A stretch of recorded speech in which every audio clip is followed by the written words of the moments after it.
Selamat pagi semuanya. Baik. Gimana kabar kalian hari ini? Baik. Oke, hari ini makulnya apa?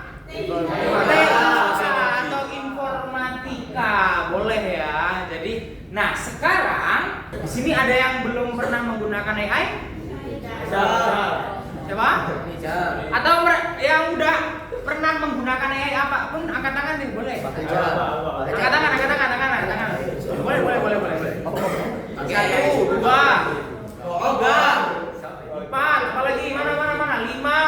Pakai AI semua. Enam. Kira-kira AI yang kalian gunakan apa sih? ChatGPT. Kalian gunakan untuk apa biasanya ChatGPT itu? Browsing soal, jawaban, terus apa lagi? Hah? Oh, curhat. Oh iya, boleh. Apa?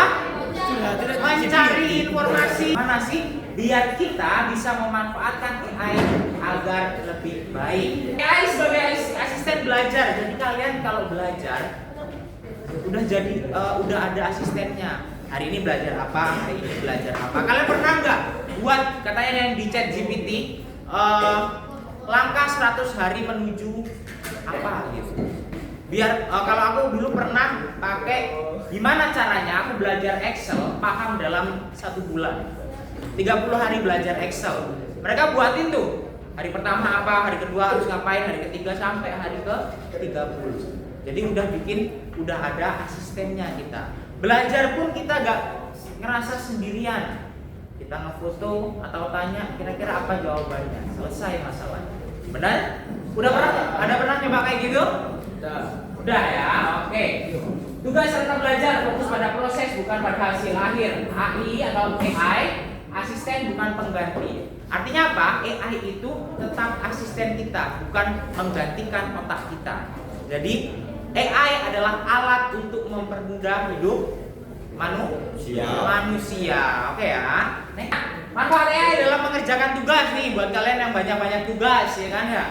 Pasti yang pertama itu apa? Mencari referensi dengan cepat. Betul tadi yang disampaikan oleh Andita ya kan? Mencari referensi dengan cepat. Kita nggak perlu lagi tuh buka-buka buku. Yang kedua, membantu menulis dan mengedit. Di sini ada yang edit pakai AI. Udah ada yang pernah bikin animasi pakai AI? Pernah? Enggak. Bikin foto diem terus tiba-tiba bergerak gitu. Nah, pernah. Itu sekarang udah gampang pakai AI. Oke ya. Lanjut nih. Mengerjakan perhitungan dan analisis data. Jadi AI itu juga bisa untuk dikerjakan atau untuk mengerjakan soal-soal matematis. Nah, jadi kalian misalnya kesusahan dalam hal matematis, soal-soal matematika misalnya. Nah, kalian bisa tanya tuh, manfaatnya apa sih? Ini gimana cara kerjanya, caranya kayak gimana? Oke? Nah, manfaat AI atau kreativitas struktur pribadi yang pertama meningkatkan kreativitas. Tentu dengan kita banyak referensi cari gampangnya, ya kan? Kita pasti akan banyak referensi. Harus kayak gimana, tugas kalian bagusnya dibuat kayak gimana, oke? Lanjut yang kedua adalah tutor pribadi 24 jam. Kalian bangun tidur tengah malam gak ada yang bisa dihubungi, kalian hubungi aja AI. Mereka standby 24/7. Kalian bingung misalnya nih malam-malam, kalian bangun tidur, oh aku lupa, gak kerjain tugas. Bener gak? Pernah gak kayak gitu? Nah, kalian bisa WA kalian. Kalian bisa chat GPT. Bisa nggak bantuin aku tolong kerjain ini? Caranya kayak gimana? Itu bisa. Risiko dan tantangan penggunaan AI. Nah, kira-kira kalian gampang nggak kalau pakai AI? Gampang ya. Tapi ada risikonya ternyata. Yang pertama apa? Plagiarisme, gampang meniru. Menyalin jawaban AI mentah-mentah tanpa pemahaman. Nah, ini sering kali terjadi nih di kalangan para siswa. Ya kan? Kalian tinggal apa yang dimaksud berpikir komputasional. Kalian ada tugas itu loh. Habis itu kalian copy paste udah tempel. paham nggak urusan belakang, yang penting tugas jadi. Ketika presentasi bingung, ya kan, karena hanya copy paste doang, ya tidak dipahami. Lanjut, ada ketergantungan. Secara nggak sadar, ya, AI ini membuat kita bergantung sama AI itu sendiri. Misalnya nih, dalam tugas apapun deh, ya kan, bahkan kalian hal-hal sepele pun kadang masih pakai AI, ya kan? Cara masuk ruang guru, ada yang pakai kayak gitu? Enggak. Cara bertemu senior, atau apapun kalian akan merasa tergantung. Itu secara nggak sadar. Lanjut nih, ketidakakuratan. AI kadang memberikan informasi yang salah atau halusinasi. Pernah nggak kalian dapat informasi yang salah dari AI? Pernah. Tentang apa? Matematika perhitungan. Matematika perhitungan dan penyelesaiannya.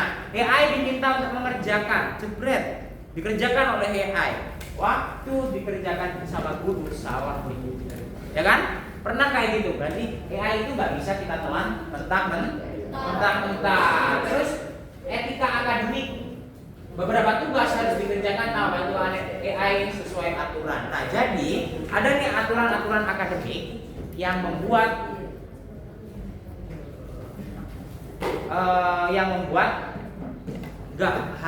harus nggak boleh pakai AI. Karena apa? Karena AI bahasanya terlihat. Ini bukan bahasa individu. Misalnya nih, ketua kelas siapa namanya? Aufa, Pak. Aufa ya. Misalnya nih Aufa, ya kan ya. Aufa terbiasa pakai AI. Akhirnya apa? Ketika diminta untuk menulis secara langsung, Aufa kelagapan. Kenapa? Karena udah terbiasa menulis pakai AI. Ya. Oke? Lanjut. Cara bijak menggunakan AI untuk mengerjakan tugas. Yang pertama ada AI sebagai teman diskusi. Gunakan AI untuk berdiskusi, bukan sebagai mesin jawaban instan. Jadi lebih baik AI atau ChatGPT yang biasa kalian gunakan itu bukan untuk mencari jawaban. Karena nanti ketika memberikan jawaban bisa jadi salah. Ya, oke? Yang kedua, selalu cek ulang. Itu kenapa makanya kita nggak boleh asal copy paste. Ya. Dan ChatGPT udah ngeluarin banyak nih. Jelaskan dan berikan contoh berpikir komputasional. Muncul banyak tuh. Ya kan? Nggak kita baca, nggak kita cek. Akhirnya apa? Ada yang tulisannya Rusia mungkin. Pernah nggak kalian nemuin itu? Nah, kalau saya pernah nemuin waktu itu di siswa, ada yang tulisannya tiba-tiba Rusia. Nah, lain nih fontnya, gitu kan ya. Terus kembangkan ide awal. Nah, ini yang terjadi tadi. Manusia itu harus sebagai pusatnya. Jangan sampai manusia itu dikendalikan oleh AI. AI itu hanya sebagai alat. Ya, oke? Idenya harus tetap dari manusia atau dari kalian sendiri. Ya, oke? Hargai aturan sekolah. Nah, misalnya ada nih guru yang nggak ngebolehin pakai AI, jadi harus kita hargai. Ada yang ngebolehin, ada yang enggak, ya kan?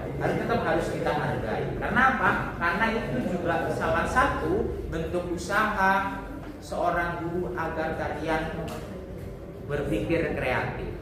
Jadi mungkin bagi guru-guru yang tidak memperbolehkan atau sekolah yang tidak membolehkan AI dalam pembelajaran, membuat kalian lebih inovatif, lebih kreatif mungkin, ya kan?